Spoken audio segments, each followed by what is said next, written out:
Chapter 23. Down the Rabbit Hole. Jay was hiding by the hedges that lined the road to Evil Queen's castle when he heard the voices of his friends whispering, or was that bickering, in the darkness. "Hey," he said, stepping out from behind the bushes. "About time you guys got here." It was 11:54, only 5 minutes before the meeting. "I broke a heel," said Evie, who was limping a little. "Sorry, I'm still wearing dance slippers, not hiking boots. I forgot how much walking we have to do on the island, but I'm okay." "What were you guys arguing about?" he asked. "Evie doesn't trust Maddie," said Mal, and filled him in on what they learned so far from their brief time on the island. Mostly nothing good.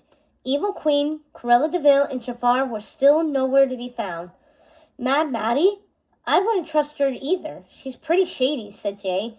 "This is the Isle of the Lost, remember? Isle of the Lost, Land of Lies. Find anything at the junk shop?" "Not a thing," said Jay, who told them about how suspicious and odd Big Murph had acted, and how Anthony Tremaine had called them turncoats. "They all hate us," said Evie, who sounded sad about that fact. "Yep, we're totally despised," agreed Carlos. "They don't all hate us. Some of them are really scared of me, it turns out," said Mal. "Everyone was always scared of you, Mal.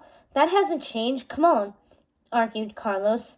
"Okay, fine," admitted Mal. "But now they're even more scared." She told them about how her room had been left pristine while the rest of the castle was ransacked. Apparently it's because they all think I'll turn them into lizards. Jay guffawed. "You should turn the Isle of the Lost into the Isle of the Lizards." "Not funny," said Mal, even though her lips were quirking a little. "And we still have to find out what this anti-heroes club is planning." "Planning their revenge on us, most likely," said Carlos. "Do we have to go to this meeting?" asked Evie. "Come on, let's not chicken out now. Maybe they just don't like sandwiches. Heroes get it?" Choked Jay. The rest of them groaned. Mal ignored his wisecracks. "Well, from how Maddie was acting, it sounds like Jafar, Cruella, and Evil Queen are definitely part of it." Look to me like Maddie is part of it too," said Evie. "Oh, definitely," said Carlos. "Shh," warned Jay. "Someone's coming."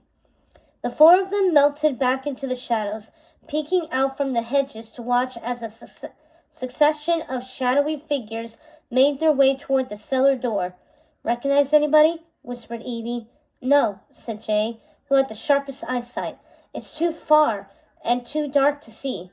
"What do we do now?" asked Carlos, trying to push the branches aside so they didn't tickle his nose. "We follow them in, isn't that obvious?" Mal said, mimicking the tone he'd used on them earlier. "No bickering," said Evie, "and quiet or they'll hear us." A few more dark silhouettes made their way down the road toward the castle, disappearing down the stone steps. After a large wave of people, the crowd trickled down to a few stragglers. "Okay, let's go," said Jay. "We'll sneak in after those guys." He scanned the area. "I think they're the last ones." The four of them crept up from behind, and when the clouds drifted from the moon, they saw the guys they were following were Harry and Jace. Carlos shrugged his shoulders when his friends turned to him questioningly. Although Jay thought it was the sons of Corella's most loyal minions were part of this club, then it probably meant Cruella was one of its leaders. Harry and Jace disappeared down through the cellar door, which was left open. They waited for a beat, then followed right behind. The castle dungeons were cold and damp, and as they made their way deeper and deeper into the darkness, through winding corridors and musty hallways, it grew colder and darker still.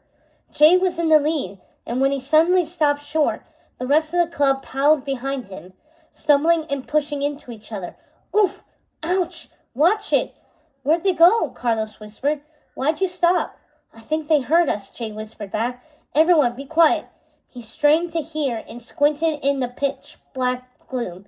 A few moments later, he picked up the sound of Harry's heavier footsteps. "All right, come on," he whispered, motioning to his friends to follow him. "Where are they going?" Mal asked Evie. "This is your castle, right? What's down here?" "No idea," said Evie. "Until today, I didn't even know we had a basement." The darkness abated somewhat, and they saw Harry and Jace disappear into a room on the left side of the hallway. Jay nodded, and the four of them entered right after. Like the rest of the dungeon, the room was completely dark, and Jay thought he could sense people around them. What was going on? He couldn't help but feel that their sneaky entrance hadn't been so successful after all. Back up, back up. I have a bad feeling about this, he said, trying to lead them the opposite way. Too late. The door immediately shut with a bang behind them. Dalmatians, Carlos cursed. It's a trap! It was just as they feared, the stuff of their nightmares. From the darkness came a menacing voice. Operation Welcome Home is a go.